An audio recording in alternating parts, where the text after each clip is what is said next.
The story of the Old Testament or the Hebrew Bible, the story of Abraham. Okay, train a large language model on that because it's integrated into the cosmic order, however you want to say it.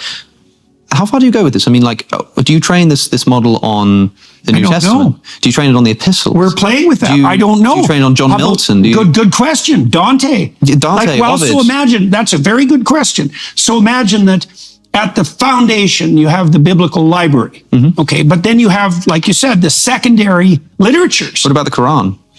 We want to train a separate one on the Quran. Keep them and then we want to have them debate. Yeah. Well, what's really interesting in the case of Islam, because there's an insistence in the Islamic world that the entire epistemology is actually contained in the text and nothing else. I think the mistake that people make in comparative religion between Islam and Christianity is that they think that the Bible in Christianity is what the Quran is in Islam. Yeah, right. That's just not the case. In Islam, the word becomes a book, and in Christianity, the word becomes a person. Yeah. I think Jesus is to Christianity what the Quran is to Islam, right? Absolutely. That's probably, and that's a big difference. I think that's a mistake that people make, partly because, the Quran is infallible. Right. You can't think that any word of the Quran is wrong because it's the literal and altered word of God. Whereas with the Bible, you've got a bit more leeway. Say it's mythology, or maybe there's a historical contradiction, but it's not actually that much of a problem. However, if you had Jesus in front of you, you can't contradict him, right? I think that's an important distinction for people to keep in mind. That also makes the Logos the living word. Yeah, right. And which is very important. It makes it more difficult to put forwards the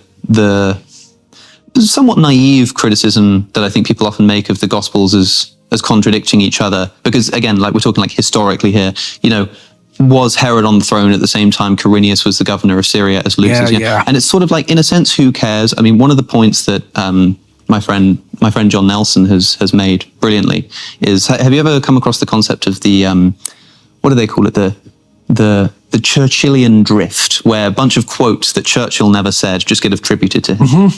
I find that that's part of the that's part of the pattern of mythologization. If someone says, I think they fall into his orbit because they're of his type. I think the best breakfast in the morning is a glass of champagne, a hearty glass of champagne, right? He never said that, but people sort of think maybe he said that. Sounds like something Churchill might have said. Same thing happens with C.S. Lewis. Now, the point that my friend John pointed out to me was that, well, if all you had, the only information you had about Winston Churchill was a book of apocryphal quotes that people had attributed to him and agreed that he'd said, you'd still probably get a pretty good idea about who Winston Churchill was. Yeah, well. And that's something you can do with the Bible. Well, that's partly because or the Gospels. You put something, you see, let's say that there's a shape.